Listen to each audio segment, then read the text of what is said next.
Welcome to Aquatico, my fellow gamers. This newest survival city builder is set at the bottom of the ocean, where you build an underwater city while facing challenges that come from living under the waves. This is gameplay from its free and open playtest that you can join and play for yourself by applying at the Steam store page, linked down below, where you can find links to other upcoming games like this one. As for the backstory behind this gameplay, we are told that the Earth's surface has become a barren wasteland, forcing humanity to pour any remaining hope for a new beginning into the depths of the sea. Upon discovering an astonishing world below the tides, the opportunity to start anew came within reach. But despite a newfound hope, the dangers and challenges that lie ahead won't make building a sustainable life under the sea a simple task.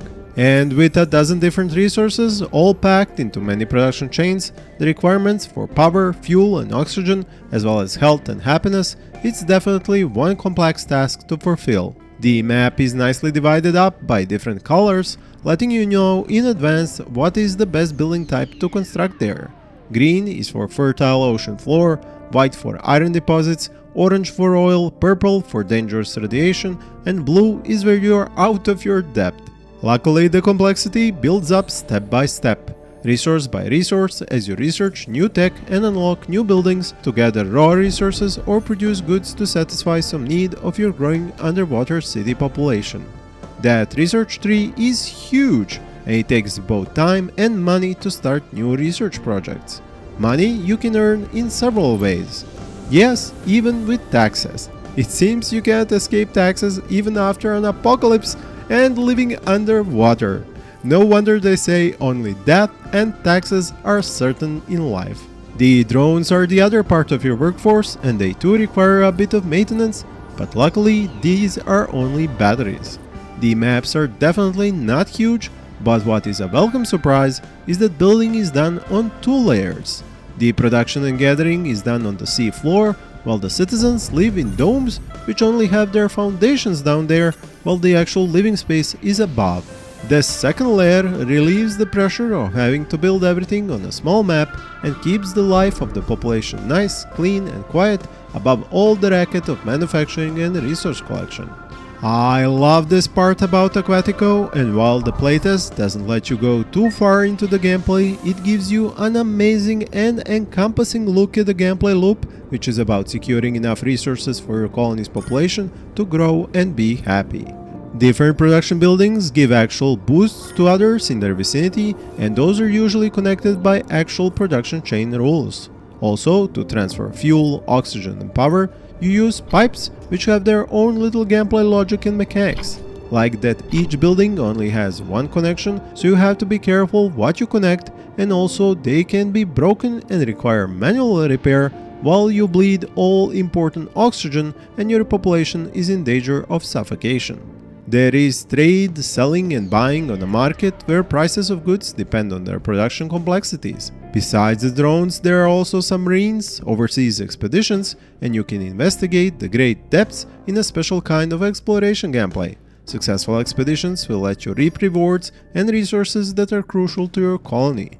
The look and feel and the whole atmosphere of the game is amazing, especially when you stop for a moment and realize there are different animals swimming in there right among your buildings, which you can in fact customize a bit with a painting system. Now let me take you through my own fledgling colony and show you some of the other interesting features and elements. The first thing that I wanted to show you in more detail is a little bit about the interface. Down here we have the ability to check out research logs, stocks and other stuff, but what's cool about it is that you can actually pin these things to your screen and also move them about. So if I don't want to automatically assign workforce, I can unclick this and I can manually reduce or increase the number of bots working here, and then keep this on the screen at all times so that I can check it out. Those of you who play Banished, for example, know just how valuable having this interface right here on the screen is, and also being able to move it about. Now the next thing is over here at the subsurface base,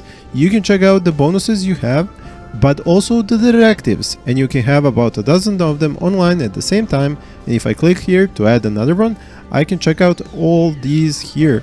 and you can see that there are a lot of them, but you cannot get all of them at once. You have to research them little by little by using this screen. Now, as I told you, there is a lot of research to do, and as you go through these, you find these. For example, I found prosperity tax here, and that is how I was able to get it over here, and I am getting my income from that. Then there is the drone speed upgrade, there is the immigration increase, and more of these are unlocked as you play. Another thing I wanted to show you were these food farms down here at the bottom of the ocean. Here I have seaweed growing and then sea cucumber. These come one after the other, so as long as I'm adding these, I click here, add plants, and I can change which one gets grown after each. It is cool to see an example of rotating field plants even here down at the bottom of the ocean. How is this built? Well, if I go over here to food production and click underwater field, I just have to start and stretch it, and then if I want to choose where the entrance will be, I just click R on my keyboard and I switch it around, and you can see that placing the field on green fertility area increases its efficiency. So here it's 100%, and if I click G, you can see that this is white. If I were to build it here on the places where I can find iron, I would get only 50% fertility.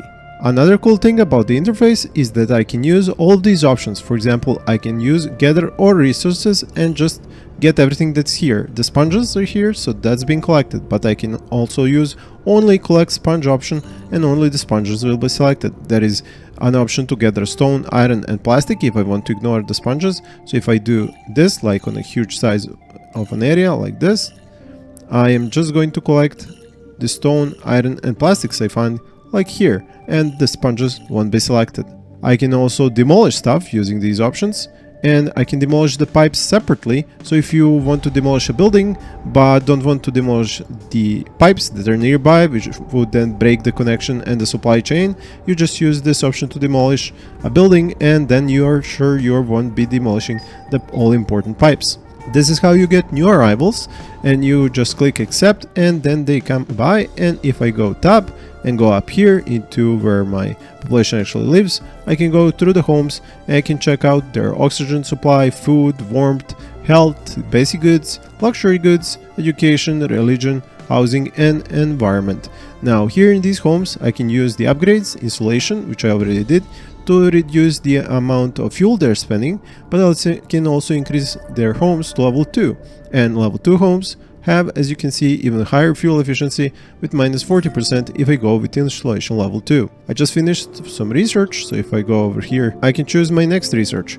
I have done the furniture factory, and then I could go with a clinic, engineer income tax, or decoration factory. I want to go with another tax, so I'm gonna go with engineering income tax, and that will take 15 days and also 200 credits. And as you can see here, I am spending a lot of credits, and therefore this is why I wanted to enact another tax. And over here you can see a person actually walking, and another one here. They do have suits because this is the place where they can live normally. But if we go down here and find one of these folks who live here, you can see that they're using these underwater mech suits because that's how they can function down here at the high pressure. Now, because I got those extra folks, they require more houses, and so I can either upgrade some of these to level 2 or build more. Usually it seems that you have to build more, as once one person takes over a house, it is kind of theirs and you can't really expand that except for the family that's already living there.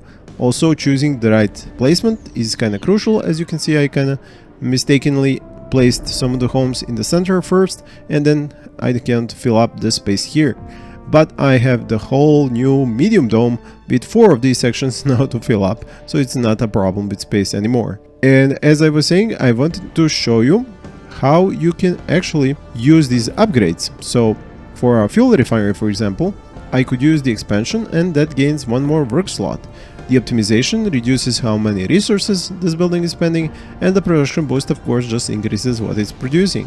So for example, if I go over here at the tool factory, I have pretty much used everything, but as you can notice now, for another production boost, level 3, I need electronics, while for a previous production boost, it only required tools, while for an even previous boost, I didn't even need to use tools. So while you might think that these are easy and you just click on these, once you get to the really complicated ones, you start realizing you need both tools, electronics, and the basic resources, and that is why this starts to be something that you have to actually think about where you want to use it and not use it everywhere, because you won't have the tools, or as you can see, more and more complex resources to actually upgrade all those buildings. Now, as the gameplay advances, I'm asked to produce medicine.